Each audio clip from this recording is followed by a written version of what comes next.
Hola, estamos conversando con Eneas Biglione del Hispanic American Center for Economic Research. Profesor Biglione, ¿en qué se diferencia el socialismo del siglo XXI en Latinoamérica del socialismo de siempre?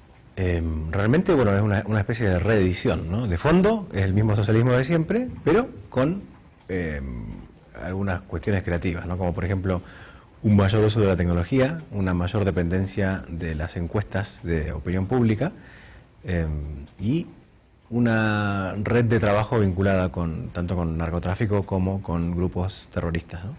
¿Y cómo se expresa actualmente el socialismo del siglo XXI en la región?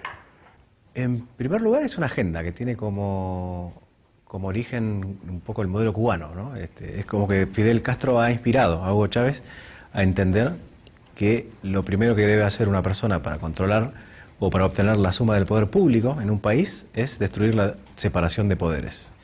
Una vez que la persona ha ganado las elecciones presidenciales, pasa a intentar controlar el poder legislativo, ¿no? En muchos casos, y esto se ha visto en Bolivia, por ejemplo, se ha visto en Venezuela, se reemplaza al Congreso por una Asamblea Popular que normalmente tiene una mayoría oficialista.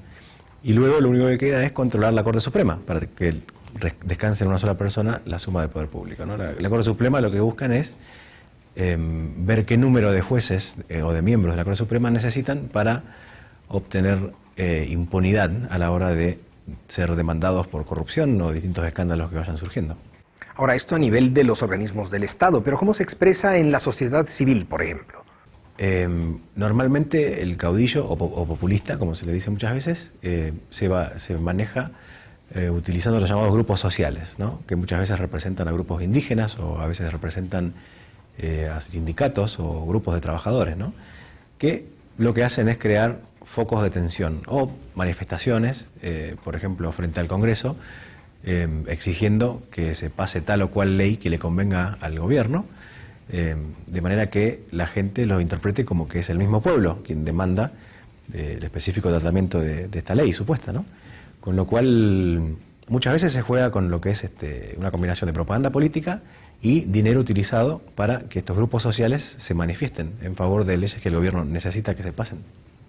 Y a los jóvenes, ¿cómo les afecta, cómo les toca el socialismo del siglo XXI? Hay algunos casos en que los socialistas se han concentrado en hacer un revisionismo histórico, además de la modificación de las famosas leyes de educación de sus países, ¿no? La idea es que la gente no entienda demasiado lo que está pasando y que no entienda demasiado claramente la historia de su país. Por ejemplo, hay el grupo de los llamados montoneros en la Argentina. Hoy en día las generaciones nuevas normalmente no tienen mucha idea de quiénes son. El mejor concepto que le puede dar un chico de 15 años en Argentina es que se trata de un grupo de jóvenes idealistas, mientras que la realidad ha mostrado que eran un grupo de guerrilleros, de terroristas. Asesinos, terroristas, de asesinos, secuestradores. exacto, que ponían bombas con objetivos civiles, ¿no? en centros comerciales, etcétera. Eso tiene que ver la reforma de los sistemas educativos, ¿no? Claro, y el socialismo del siglo XXI va a ser el socialismo del siglo XXI o se ve alguna perspectiva de que sea un estornudo en el siglo. Cuando uno analiza, por ejemplo, el estilo de vida que tienen estas personas que lo impulsan y realmente lo que pregonan, que no coincide, se da cuenta que de socialistas tienen muy poco, ¿no? Es solamente el nombre. Es cierto que tienen en común con el verdadero socialismo esa idea de un Estado grande, de un gobierno grande, que gasta un número importante de impuestos que pertenecen a la gente, ¿no? que va y paga sus impuestos con su trabajo. Pero realmente a la hora de demostrar, por ejemplo, que esos ideales que solían tener, ¿no? que decían que la gente era toda igual, o que ellos trabajaban con el pueblo y se acercaban al pueblo y demás, se ve que no se verifica, ¿no? Por ejemplo, Fidel Castro hoy en día se encuentra entre las personas que más dinero tienen. Cuando uno ve el ranking de la fortuna de dictadores del mundo, está en el 6º lugar, con una fortuna de 54.000 millones de dólares, que es una fortuna más o menos estimada. Respetable. Sí, exactamente. Y precisamente cuando uno analiza la historia y lo que le pasó, por ejemplo, a Ernesto Guevara Lynch, ¿no? El Che, que fue eliminado precisamente por orden de La Habana, uno se da cuenta que lo que Fidel veía en él era un problema a futuro. Es que el Che sí vivía de la manera que pregonaba, mientras que Fidel Castro se daba una cantidad de lujos que era totalmente incompatible con lo que él decía que era el ideal, ¿no?